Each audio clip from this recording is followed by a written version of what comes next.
ازيكم يا حبايب قلبي، عاملين ايه؟ يا رب تكونوا بخير. بادي معاكم كده من على الارض النهارده.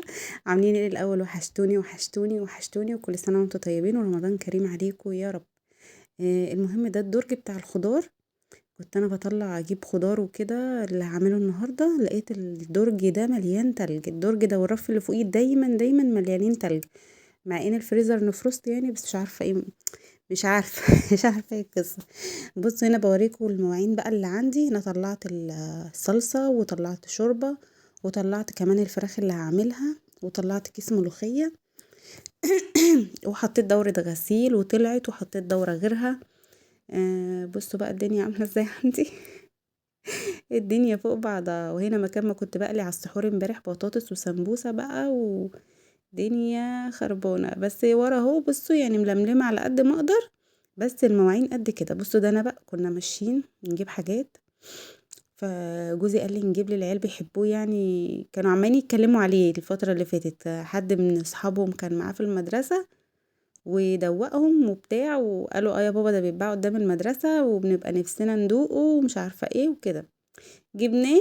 المهم ما بنمناش فيه وما بنعرفش فيه. الراجل مديهولنا مش حلو قوي.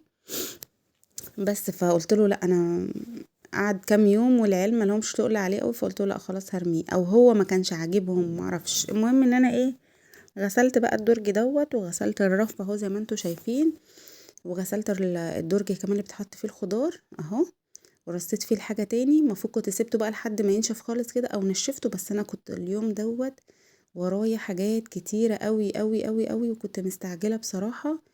ف يعني معرفتش ان انا، وخفت اسيبه بقى في الطريق كده ان هو العيال تخبطه تكسره او اي حاجه، فاستعجلت بصراحه. المهم بقى قلت ايه، عشان اشتغل على نظافه كده في الاكل والدنيا تبقى رايقه حواليا. انا مفضيه الرخامه ورايا ومفضيه كل حاجه، على اساس بقى ايه ان الدنيا تبقى رايقه، ولميت كله كده في الحوض. آه المهم هنخش على المواعين كده زي ما بقول لكم. بصوا يا جماعه، الفيديو الجاي هنزل لكم فيديو بعد ده ان شاء الله باذن الله، عامله فيه شويه تغييرات كده وحاجات في المطبخ، عايزه اخد رايكم فيها. يعني هو جوزي معترض ومش راضي، وانا عماله اتحايل عليه واقول له يعني عملت تغييرات في المطبخ كده ان ايه نحس بوسع وغيرت المكان بتاع. فهو مش عايز، لان انا كده اضطريت ان انا اطلع التلاجة بره. ماشي، كنت بوسع ويعني بعمل تغييرات كده في المطبخ، فهو مش راضي ومعترض. وان التلاجة بره مكانها كده مش حلو، وان العيال في الداخلة والخارجة بيتخبطوا فيها في القعدة بتاعتها ديت. انا مش، بصوا تعبت من القعدة بتاعتها ديت، اللي هي القعدة اللي هي بتبقى معمولة للتلاجة والفريزر والحاجات دي، في الراحة وفي الجاية. حتى وهي في المطبخ رجلينا بتخبط فيها، او العيال لو جايين جري او حاجة رجليهم بتخبط فيها وبتتعور، دايما رجلينا متعورة فيها. مش لاقيه لها حل. بس انا كنت شفت كده حاجات زي سيليكون كده، زوايا كده بتتحط، مش عارفه هتنفع بقى، اللي هي بتاعه الترابيزات والكومودينوات والحاجات ديت للاطفال. مش عارفه هتنفع بقى معاها ولا لا.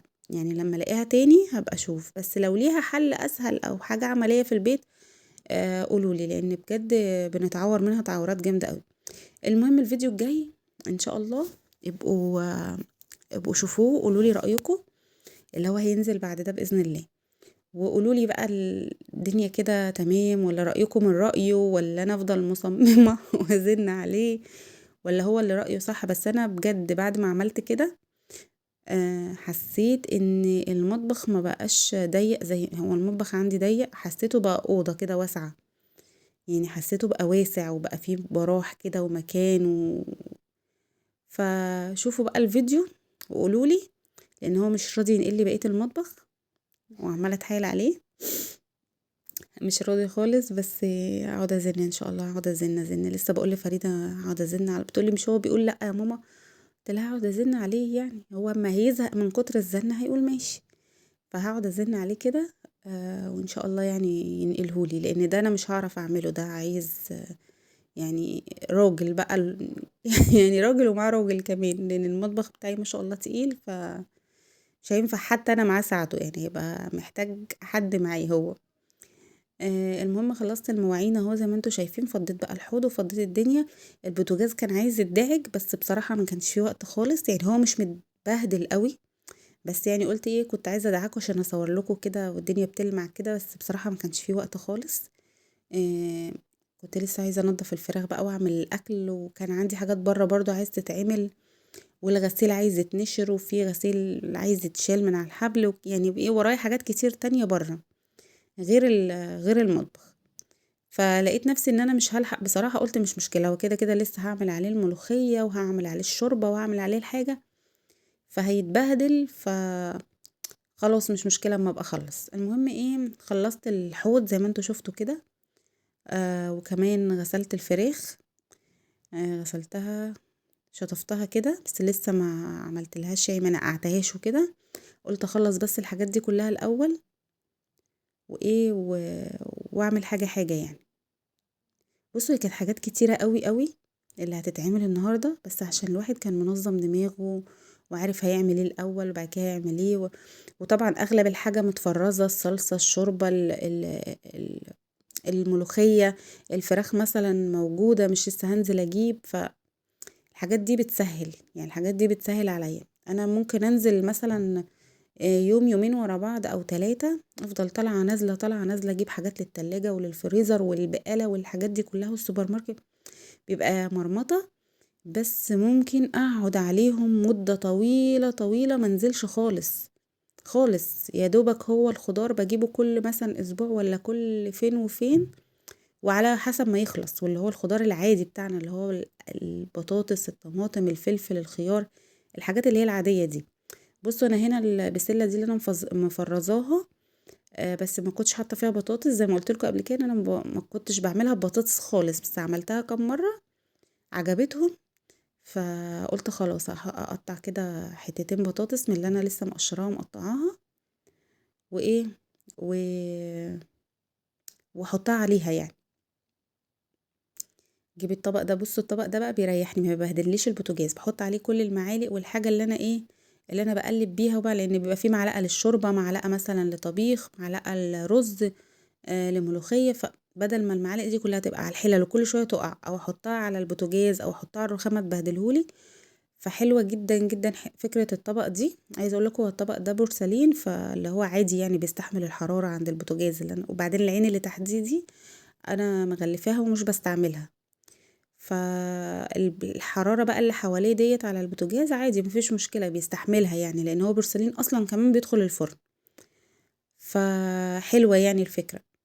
المهم هنا بقى هعمل ايه، هعمل التتبيلة بتاعت صينية البطاطس بالفراخ. وما انا امبارح عمالة اقول لهم تاكلوا ايه، عايزين تاكلوا ايه، اعمل لكم بطاطس، قصدي اعمل لكم طبيخ، ولا اعمل لكم مش عارفة اعمل لهم ايه، فكل واحد بقى قال حاجة، اعمل لنا صينية بطاطس بالفراخ، واللي قال اعمل لنا ملوخية، واللي عايزة رز بشعرية، يعني ايه، وقعدوا بقى يقولوا افكار وحاجات فايه انا قلت بقى انقي اسهل حاجة واسرع حاجة، صينية البطاطس بالفراخ ما بتاخدش وقت، والملوخية لان كده كده متخرطة اصلا ومجمدة فبرضو مش تاخد وقت، والبسلة عندي متفرزة، قلت هطلع اي نوع خضار بقى من اللي في الفريزر اعمله، فطلعت بسلة، مش عارفة بقى لي فترة ليه معلقة على البسلة كده، بس يعني ايه طلعت بسلة، مرة تانية بقى اعمل فاصوليا او اعمل حاجة. عندي بامية بس بحبها في الطاجن قوي، وانا الطاجن بتاعي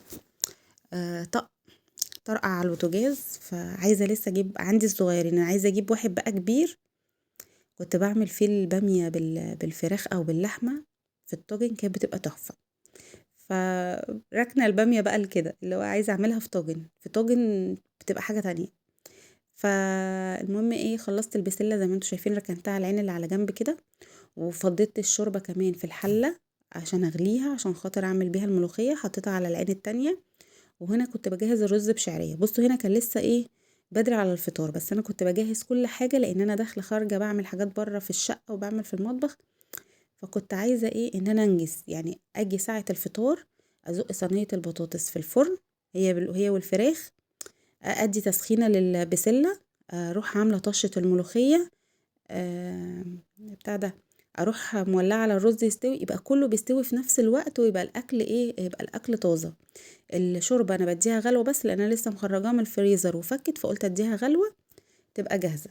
بس لسه كده كده مش هعمل ملوخيه دلوقتي. الفراخ برضو كنت خلاص نضفتها تنظيفه كويسه جدا، وبعد كده بقى هنقعها شويه في ليمون وملح وشويه سكر وشويه دقيق. ما كانش عندي طماطم يعني في التلاجة طرية. انا بحب انقي طماطمايه كده طرية، واعصرها برضو في النقعة دي، النقعة بتاعة الفراخ ديت بعصرها زي الليمون كده. فاللي كان عندي كانوا كام واحدة صغننين كده رفيعين، فما عملتش كده. بصوا بجهز كل حاجة حواليا، حتى الطاسة بتاعة الطشة بصوا مجهزاها وحاطة فيها شوية السمنة اللي هعمل بيهم. عشان خاطر لما اجي اعمل بقى ساعة الفطار، يعني اروح داخلة بقى على ميعاد الفطار، اروح حاطة مولعة مولعة مولعة مولعة، كله يبقى ايه، مفيش حاجة محتاجة ان انا لسه اعملها او ابقى لخمة نفسي يعني ساعة الفطار. لا، ابقى بصب بقى ايه، العصاير. نبقى بنجهز كده اي حاجة في السريع، مثلا في حاجة بره بعملها واتلخمت فيها عادي، ما بقاش قلقانة بقى على الاكل ان انا مش هلحق اعمله. لا، انا عندي كده كل حاجة جاهزة، كله هيولع على العيون في نفس الوقت وخلاص، يبقى الاكل كله سخن على الفطار. هنا كان التوابل عندي اغلبها فاضي، الثوم والبصل والكاري والكركم والبابريكا والفلفل الاسود عندي ما كانش فيه كمان خالص مطحون، فتحمت كده شويه. هنا هي الفراخ بقى بعد ما نقعتها شويه حلوين وشلتها صفيتها كده حلو، حطيتها بقى مع الفراخ وايه.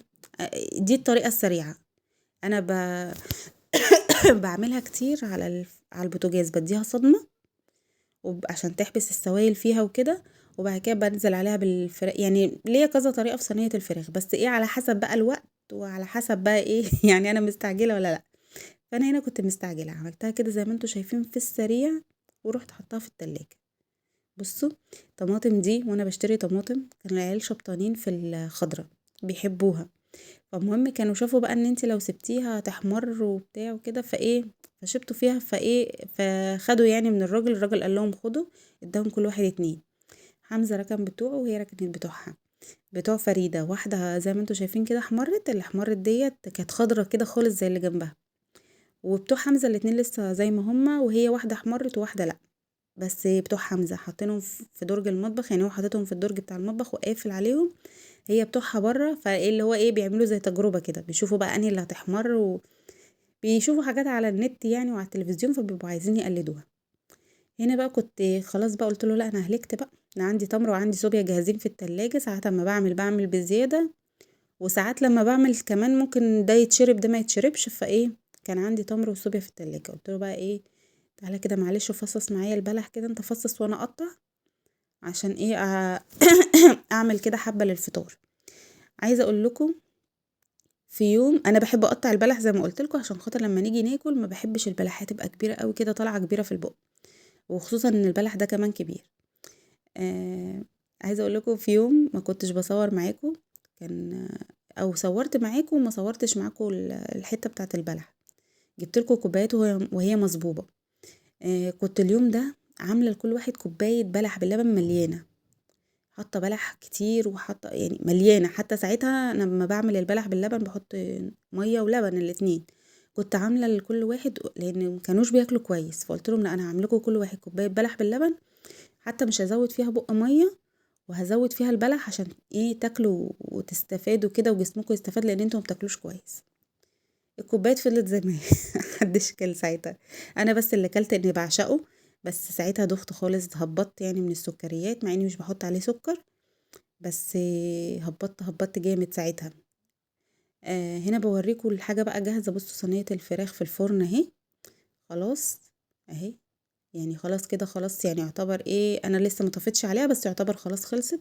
بسلة خلصانة، الرز خلصان، الملوخية يا دوبك هطش عليها الطشة، ابقى كده طفيت على الملوخية وطفيت على البطاطس والفراخ والرز خلاص، وكل ده بقى ساعة الفطار كده يا دوبك. يعني طشة الملوخية دي كانت والأذان بيقول الله أكبر، كنت بطشها كده بحطها على الحلة. يعني أنا بفضي الحلة، كانوا لسه داخلين لي يقولوا لي ايه، المغرب بيأذن يا ماما، جايبين لي كوبايه البلح بتاعتي، كنت انا بقى بطش، وقفوا اتفرجوا عليا وانا بحط الملوخيه على الطشه والطشه على الملوخيه. فقعدوا يقولوا لي الله يا ماما، ولو تمسكي كده بقى زي ما بيعملوا في الفيديوهات وتصبي كده وتصبي كده. وكانوا واقفين بقى ايه، بيحبوا ريحه الطشه بتاعه الملوخيه دي، هو مفيش حد ما بيحبهاش اصلا. المهم ايه، بصوا بقى التنظيم والترتيب والحاجات دي بتخليكي ان انتي بصوا. كانوا هنا بقى في اللقطه دي كده كانوا داخلين يقولوا لي خدي كوبايه البلح بتاعتك يا ماما عشان المغرب اذن. فشامين بقى الريحه، بصوا ما شاء الله الاكل كده خلاص جهز معايا وبقى زي الفل. الحلل كلها كده خلصت في نفس الوقت. نظمي وقتك كده ورتبي وقتك عشان خاطر لما تيجي تعملي الحاجه ما تبقيش بتجري ورا نفسك. انا لما ببقى مستعجله اوقات ومبقاش مجهزه كل، عايزه اقول لكم ببقى بجري كده وبلف حوالين نفسي. بصوا بوريكم القالب اللي كانت فريده منقيه لما كنا بنجيب حاجات. ما شاء الله طلع شكله حلو جدا جدا جدا. بس الطبق الاولاني ده انا ما كنتش ماليه القالب قوي، الرسمه بتاعته هتقع شويه. شكله جميل جدا. المهم بقول لكم لما بتبقوش منظمين وما بتبقوش مرتبين كل حاجه ومرتبين افكاركم من بدري، بجد انا واحده من الناس ببقى متنرفزه ومتعصبه، واطلعوا بره ومحدش يجي هنا وببقى متعصبه جدا. انما لما ببقى كده ببقى هاديه ورايقه وشغاله على رواقه والدنيا حلوه وجميله كده بصراحه يعني. فانتوا نظموا كده كل حاجه ورتبوا، حاولوا تفرزوا على قد ما تقدروا. والله يا جماعه التفريزات دي بجد بجد بجد نجدة. التفريزات دي نجدة، يعني احلى حاجة في الدنيا التفريزات دي. فرزي على قدك، على قد اكلك وشربك، على قد انتوا كام نفر، على قد استهلاككم.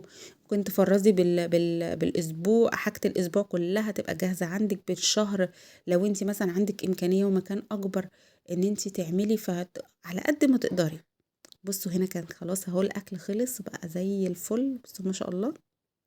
حطوا لايك بقى يا جماعة، حطوا لي لايك، ما بتحطوليش لايكات، حطوا لي لايكات بعد اذنكم. ماشي ممكن تحطوا لي لايكات. المهم كده كنا خلاص فطرنا وخلصنا وقعدنا شوية وكل واحد بقى شرب العصير بتاعه وشرب حاجته، واللي ليه كوباية بلح بقى اكلها. انا مثلا كلنا مش بنخلص كله قبل الاكل، بقعد اقول لهم لا عشان خاطر تعرفوا تاكلوا. بس عندي النهارده شربوا جامد شربوا قبل يعني وانا بعمل الحاجة كده بغرف، كانوا هما شربوا الكوبايات الازاز بتاعتهم اللي هي بتاعت العصير دي شربوها كلها. فجينا ناكل كل واحد قام بطبقه زي ما هو، كل واحد عشان ما سمعوش الكلام. وكانت عيني مش عليهم، باباهم خرج لهم الصينيه وانا في المطبخ. انما انا في العادي الصينيه بتبقى قدامي وبيقفوا قدامي وكل واحد بياخد بقين بس كده يبل ريقه عشان كان صايم، وبقول لهم بقى الباقي بعد الفطار لان مش هيعرفوا ياكلوا. النهارده بقى هو خد الصينيه وطلع بيها بره وانا بغرف وبعمل الملوخيه. يلا بقى ماما اعمل كوبايه النسكافيه دي، محاوله مننا كده ان احنا نفوق ونكمل اليوم لان لسه اليومنا طويل لسه لحد السحور. فلو وصلتوا بقى معايا لحد هنا وما حطيتوش لايك حطوا لي لايك واشتركوا في القناه وفعلوا الجرس واكتبوا لي كده كومنتات كتير حلوه، كتير كتير كده حلوه زيكم. وفي فقرة بقى حمزة مجهزها لكم بعد دي، قال لي يا ماما افتحي الفيديو صوريني عايزة اقول لهم حاجة. فشوفوا بقى حمزة هيقول لكم ايه عشان تعرفوا بس ان هم متحشرين ولازقين فيا في المطبخ على طول. ويعني بصوا واقفين حافظين كل التفاصيل كده وحافظين كل تحركاتي. ماشي. المهم لو وصلتوا لحد هنا حطوا لايك زي ما بقول لكم. ورمضان كريم عليكم وشهر الخير والبركة، وان شاء الله يا رب نخرج منه كل امانينا متحققة يا رب يا رب يا رب. يلا اروح انا بقى اشرب دي. وجيت خارجه لقيته بقى بيقول لي لا يا ماما تعالي صوريني. فتعالوا بقى نشوف حمزه ايه عايز يقول لكم ايه. بصوا ده والله نسكافيه طعم جميل أوي، ماما بتعمله. ده نسكافيه بلاك، يبقى طعمه احلى نسكافيه. بعمله ازاي بقى؟ بتفضي النسكافيه في كوبايه وبتحط عليه سكر وبتسخن ميه من الكتل وبتحطها على الكوبايه وبتعمل نسكافيه.